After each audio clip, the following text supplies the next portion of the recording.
મિત્રો, આજની સવારની પ્રેમી સલામ, જય મસીહ કી, પ્રેઝ ધ લોર્ડ, હાલેલુયા. પવિત્ર સપ્તાહના પ્રથમ દિવસને માટે પ્રભુનો આભાર. અને આજથી જે પવિત્ર સપ્તાહ, ગઈકાલે યરૂશાલેમની વિજયવંત સવારી, અને આજે પ્રથમ દિવસથી પ્રભુની આરાધના, ભજન કરતાં, સ્તુતિ કરતાં આપણે પ્રભુએ જે દાવો કર્યો છે યોહાનની સુવાર્તાના 11મા અધ્યાયના 25મા વચનમાં, પુનરુત્થાન તથા જીવન હું છું. અને જીવન વિશેના કેટલાક મૂલ્યો આપણે આજે જોવાના છે. અને એ જીવન વિશે અત્યારે જે બાબતો છે જોઈને ત્યાર પછી પ્રભુમાં જે જીવન છે, પ્રભુ કહ્યું કે જીવન હું છું, પુનરુત્થાન છું ને જીવન છું.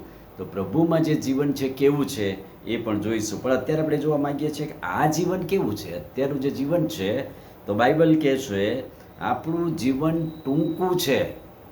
અને એટલે ગીતશાસ્ત્ર 89 અને 47 કહે છે કે મારું આયુષ્ય કેટલું ટૂંકું છે તે તું સંભાળ.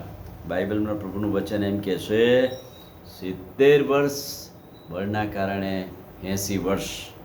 અને એટલે આપણું જીવન ટૂંકું છે. તે માણસ જાતને કેવી વ્યર્થતા માટે ઉત્પન્ન કર્યું છે. એવો કોણ છે કે જે જીવશે અને મરણ દેખશે નહીં? જીવન તો છે, જીવશે તો ખરો જ, પણ કોણ એવો માણસ છે કે મરણ ના પામે? અને એટલા માટે આ જીવન એ ટૂંકું છે, પણ મરણ નિશ્ચિત છે. જીવનની વાસ્તવિકતા છે, પણ મરણ નિશ્ચિત છે. બીજી વાત, અય્યુબનું પુસ્તક 10મો અધ્યાય અને 20મું વચન, શું મારા દિવસો થોડા જ નથી? તો બસ કર અને મને રહેવા દે કે હું થોડો આરામ ભોગવી લઉં. અને આ ભૌતિક જીવનમાં કેટલી બધી વાર આપણે એમ કહે છે કે અરે આ જીવનની શું નિશ્ચિતતા, કાલે મૃત્યુ આવશે, જેમ જીવાય એમ જીવી લઈએ, થોડા દિવસો મને આરામ ભોગવા દો, એટલે જીવન જીવી લેવા દો. પણ બાઇબલ કહે છે કે આપણું જીવન એ ટૂંકું છે. પણ પ્રભુ શું કહે છે? પુનરુત્થાન ને જીવન હું છું. જે મારા પર વિશ્વાસ કરે છે તે જો કે મૃત્યુ પામશે ને તો પણ સજીવન થશે. અને એટલે આ જીવન એ બાઇબલ કહે છે કે ટૂંકું છે. બીજી વાત, આ જીવન, અય્યુબનું પુસ્તક 10મો અધ્યાય અને 20મું વચન, શું મારા દિવસો થોડા જ નથી? અય્યુબનું પુસ્તક 14:1, સ્ત્રીજન્ય મનુષ્ય અલ્પવાયુ અને સંકટથી ભરપૂર નથી? હા, જે કોઈ જન્મે છે તે સંકટથી ભરપૂર છે. ટૂંકું તો છે, પણ સંકટથી ભરપૂર છે. કેવી રીતે? ફૂલની પેઠે ખીલે છે અને તેને કાપી નાખવામાં આવે છે.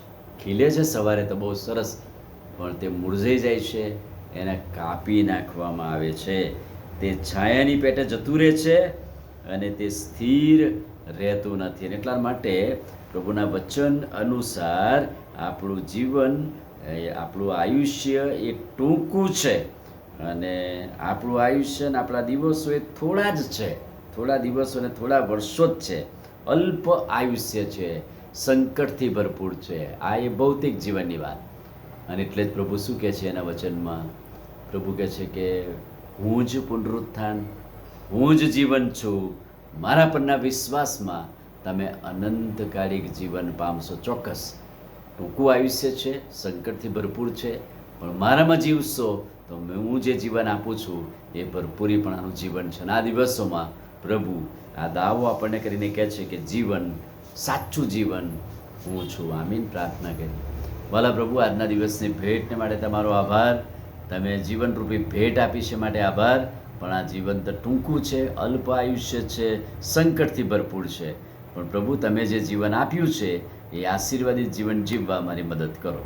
પ્રભુ ઈસુના નામમાં માંગીએ છીએ, સાંભળો ને માન્ય કરો. આમીન. God bless you.